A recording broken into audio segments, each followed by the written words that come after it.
M Narayana ಸ್ವಾಮಿ ಅವರು ನಮ್ಮ ಪಕ್ಷದಲ್ಲಿ 3 ಬಾರಿ ಅವರಿಗೆ ನಾವು ಚುನಾವಣೆ ಸ್ಪರ್ಧೆ ಮಾಡೋಕ್ಕೆ ಅಸೆಂಬ್ಲಿ ಎಲೆಕ್ಷನಲ್ಲಿ ಸೀಟ್ ಕೊಟ್ಟಿದ್ದರು. ಒಮ್ಮೆ ಬೈ ಎಲೆಕ್ಷನಲ್ಲಿ ಗೆದ್ದಿದ್ದರು, 2 ಬಾರಿ ಸೋತಿದ್ರು, ಪಾರ್ಲಿಮೆಂಟಲ್ಲಿ ಕೂಡ ಕೊಟ್ಟಿದ್ವು. ಅವರೊಬ್ಬ ಹಿರಿಯ ರಾಜಕಾರಣಿ.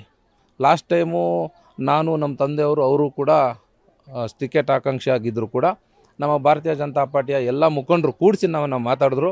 ಮಹೇಶ್ಗಿನ್ನೂ ವಯಸ್ಸಿದೆ, ಮುಂದೆ ಅವಕಾಶ ಸಿಗುತ್ತೆ ಮಹೇಶ್ಗೆ. ನಾರಾಯಣ ಸ್ವಾಮಿ ಅವ್ರಿಗೆ ವಯಸ್ಸಾಗಿದೆ, ಕೊನೆಯ ಚುನಾವಣೆ ಅವ್ರಿಗೆ ಬಿಟ್ಕೊಡಿ ಅಂದಾಗ ನಾವು ಒಮ್ಮತವಾಗಿ ಅವ್ರಿಗೆ ಬಿಟ್ಕೊಟ್ಟಿವಿ ಸೀಟ್ನು. ನಾವೆಲ್ಲರೂ ಹೋಗಿ ನಮ್ಮ ರಾಜ್ಯದ ಮುಖಂಡರ ಹತ್ರ ಹೇಳಿದ್ವಿ, ನಾವು ಚುನಾವಣೆ ಗಟ್ಟಿಯಾಗಿ ಮಾಡ್ತೀವಿ, ಅವ್ರಿಗೆ ಕೊಡಿ ಅಂತ ಹೇಳಿದ್ವಿ. ಎಲೆಕ್ಷನ್ ಹೃದಯ ರೋಗ ಮತ್ತು ಹೃದಯ ಶಸ್ತ್ರಚಿಕಿತ್ಸೆ, ವ್ಯಾಸ್ಕುಲರ್ ಶಸ್ತ್ರಚಿಕಿತ್ಸೆ, ಸಮಗ್ರ ಹೃದಯ ಆರೈಕೆ ಸೇವೆಗಳಿಗಾಗಿ ನಿಮ್ಮ ವಿಶ್ವಾಸಾರ್ಹ RL Jalappa Narayana heart centre, STUMC campus, Tamaka, Kolar. 180030090309. ಕೂಡ ಚೆನ್ನಾಗೇ ಮಾಡಿದ್ರು, ಪ್ರಚಾರ ಚೆನ್ನಾಗಾಯಿತು. ಒಂದು ಟಿವಿಗಳಲ್ಲಿ ಮಾಧ್ಯಮಗಳಲ್ಲಿ ಕೂಡ ಭಾರತೀಯ ಜನತಾ ಪಾರ್ಟಿ ತುಂಬ ಫೈಟ್ ಕೊಡ್ತಾಯಿದ್ದಾರೆ ಅಂತ ಬಂತು.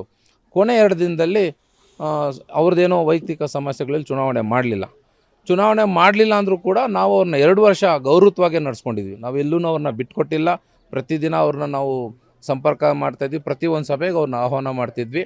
ಇವತ್ತವರು ಕಾಂಗ್ರೆಸ್ಸು ಅಧಿಕಾರದಲ್ಲಿದೆ, ಶಾಸಕರು ನಮ್ಮ ಮನೆಗೆ ಬಂದಿದ್ದಾರೆ, ಅವರು ನಮ್ಮ ಮನೆಗೆ ಬಂದಿದ್ದಾರೆ, ನಿಮ್ಮ ಮುಂದೆನೇ ಹೇಳಿದ್ದಾರೆ.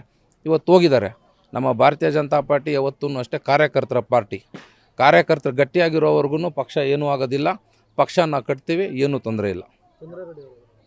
ಚಂದ್ರಾರೆಡ್ಡಿಯವರು ನನಗೆ ಆತ್ಮೀಯವಾಗಿ ಒಳ್ಳೆಯ ಸ್ನೇಹಿತರು. ಚಂದ್ರಾರೆಡ್ಡಿಯವರು ನಾನು ಒಂದು 2-3 ಸರಿ ಮಾತಾಡಿದೆ. ಅವರು ಅಲ್ಲಿ MLC ಚುನಾವಣೆಯಲ್ಲಿ ಸೀಟ್ ಸಿಗಲಿಲ್ಲ ಅಂತ ನಮ್ಮ ಜೊತೆ ಬಂದ್ವಿ. ನಾವು ಅವ್ರನ್ನ ಗೌರವವಾಗಿ ನಡೆಸ್ಕೊಂಡಿದ್ವಿ. ಅವ್ರಿಗೊಂದು ಭರವಸೆ ಕೂಡ ಕೊಟ್ಟಿದ್ದರು ನಮ್ಮ ರಾಜ್ಯದ ಮುಖಂಡರು, ಯಾವ್ದಾರ ಒಂದು ಬೋರ್ಡ್ ಚೇರ್ಮನ್ ಮಾಡ್ತೀವಿ ಅಂತ.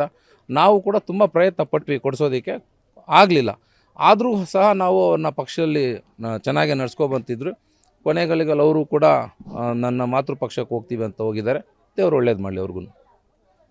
ಈಗ ಎಂ ನಾರಾಯಣ ಸ್ವಾಮಿ ಅವರು ಹೋಗಿರೋದು ಪಕ್ಷಕ್ಕೆ ಏನಾದರೂ ಡ್ಯಾಮೇಜ್ ಆಗುತ್ತಾ ಅಥವಾ ಏನು ಸರ್? ನಾನು ಹೇಳ್ತಿದ್ದೀನಲ್ಲ, 2004ರಿಂದ ನಾವು ಈ ಪಕ್ಷದಲ್ಲಿ ಇದ್ದೀವಿ. ಎಂ ನಾರಾಯಣ ಸ್ವಾಮಿಯವರು 2 ಬಾರಿ ನಮ್ಮ ಪಕ್ಷಕ್ಕೆ ಬಂದಿದ್ದಾರೆ. 2 ಬಾರಿ ಆಪ್ರೇಷನ್ ಕಮಲದಲ್ಲಿ ನಮ್ಮ ಪಕ್ಷಕ್ಕೆ ಬಂದು ಒಂದು ಸರಿ ಶಾಸಕರಾಗಿ ಗೆದ್ದಿದ್ರು. ನಾವೆಲ್ಲರೂ ಅವ್ರು ಕೆಲಸ ಮಾಡಿದ್ವಿ. ನಂತರ ಅವರು 2012ರಲ್ಲಿ ಸೋತರು. ಮತ್ತು ಅವರು JDS ಪಕ್ಷಕ್ಕೆ ಹೋದರು. ಪಾರ್ಲಿಮೆಂಟಲ್ಲಿ 2004 ಕೊಟ್ಟವರು ಸೀಟ್ ಕೊಟ್ಟಿದ್ವಿ. ಮತ್ತು JDSಗೆ ಹೋದರು. ಮತ್ತೆ ಅವ್ರು ನಮ್ಮ ಪಕ್ಷಕ್ಕೆ ಬಂದರು. ಸೊ ಪಕ್ಷ ನನ್ನ ಮೇಲೆ ನಿಮ್ಮ ಮೇಲೆ ಏನು ನಿಂತಿಲ್ಲ. ಅಲ್ಲಿ ಕಾರ್ಯಕರ್ತರು ಗಟ್ಟಿಯಾಗಿರೋರ್ಗೂ ಪಕ್ಷಕ್ಕೆ ಏನೂ ತೊಂದರೆ ಆಗಲ್ಲ ಸರ್.